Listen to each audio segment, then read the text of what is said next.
from Texas. Propagation. I kind of bored you all with a story of how to collect seeds and plant them and all that kind of good stuff the other day. I'd like to show you now just a quick way to actually make your plants go a bit further. And for that today I'm going to use a knife and, while I don't really have a fetish for these things, a plastic cup filled with water. Behind me, this is known as shrimp bush, and the technique that I'm going to use today, I'm going to use on shrimp bush and also on a plant called the potato bush as well. Now, the shrimp bush is called that. I'm not sure if I've even got any flowers on it at the moment. No flowers at the moment, but it has little kind of pink and white flowers on it that look just like shrimp, hence shrimp bush. And the potato bush, and with the miracle is modern technology, I'm going to splice in some photos in a second so you can see what the plants are that I'm talking about. The potato bush, again, is a nice green shrub that has pale blue flowers on it, or pale blue flowers generally.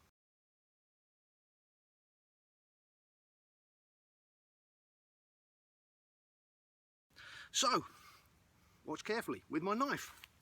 I'm going to take part of the shrimp bush here, and I'm going to cut it, just like that. And what I've done here is I've actually taken somewhere where I can probably get 2 or 3 cuttings from it. Now where you find put my knife down, cut my nose off with it, where you find leaves leaving the stalk, these are called nodes. So if I just quickly take that off like that, this little kind of knuckly piece here is known as a node. And what I'm trying to do here is effectively trim off the old foliage from underneath, allowing a couple of nodes to be visible, right, because a couple of them are going to go into the ground. And we don't need all this vegetation on the top, all this cabbage, because that's going to sap from the growth of potentially roots. And this effectively is now ready to go into the ground. Probably a little bit too long, but I'm going to plant it nice and deep. Now while I'm waiting to do the other ones, I'm going to pop it just like that in my little pot of water so that it doesn't dehydrate until I'm ready to do all the planting up.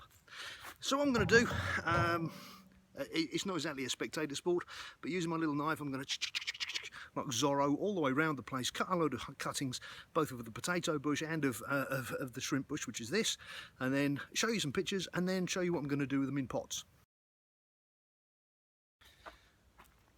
I have to crouch down like a ninja. Okay, so I'm back, and here's where I've got to so far. I have some potato bush and I have some shrimp bush. Just to show you again once more, it's a little bit wilted because it's been out of the ground for about 2 minutes. All I'm doing is I'm holding at the top of the plant like this, and I'm literally just pulling my fingers down the stem. I've got a handful of cabbage which I can discard, and that is what I want to plant. You can see the amount of wiltedness in the ones that are here already, and yet the ones that are in the water are still standing firm. And that's why I pop them in the water, just to keep them a bit fresh. So again, you can see there's nothing that I do that's particularly difficult. All I'm doing is stripping down the bottom leaves. And why am I doing that? Well, firstly, because the leaf nodes, where the leaves join the stem, that's where new growth is going to start. That's where roots are going to form. And secondly, the plant doesn't have roots at the moment. This little cutting doesn't have roots. So therefore, it doesn't have any kind of infrastructure to support the growth at the top. What we need a small amount of leaf at the top to continue photosynthesis so the plant can feed itself, but it doesn't need to have a huge amount on there. So for example, that's too much, and all I'm going to do is just leave kind of 4, maybe 6 leaves, smaller amount of leaves at the top, because that's all it really needs. Okay? Simple, simple, simple. Brown stuff in a pot. You know the brown stuff I use, I've shown you that before. Relatively straightforward. Get your finger, make a hole, put your cutting in, nip around it. Get your finger in the hole, get your cutting, push it in, fingers around it. You've got the picture now. So the potato bush, hopefully you saw the picture. The potato bush is actually really quite an attractive plant, and around Texas they're all over the place. And it's now kind of early September, so why am I planting them now? As you can probably tell from my perspiration. Right, what do they say, men sweat and ladies perspire? Who knows? Anyway, in the big scheme of things, it's quite humid at the moment. We've had a little bit of rain. I think we're going to have a little bit more. That one, by the way, is pretty much done. Next one I'm just going to quickly do. So because it's it kind of, hopefully the 100+ degree weather has kind of has passed now, we should be having some more temperate weather with some rain. But when we have rain, it gives us high humidity, and that humidity is going to help these plants. So that's the second one done. Okay. I'm going to put my little tags in there. It says pot on it, potato bush, and it says potato down the stem. And now for the shrimp bush. So we're going to go shrimp bush, same thing. Bada bing, with a hole, in it goes. Doesn't look particularly difficult what I'm doing, is it? And that's because it isn't. Nature's already figured this out, right? Nature will find a way. Oh yes, it will. And what you'll find with these is that they root relatively quickly. So again, all I'm doing is basically putting them into the soil, so that there's a couple of leaf nodes below soil level. And that's one done there. And just to finish off the last pot, just so you can see.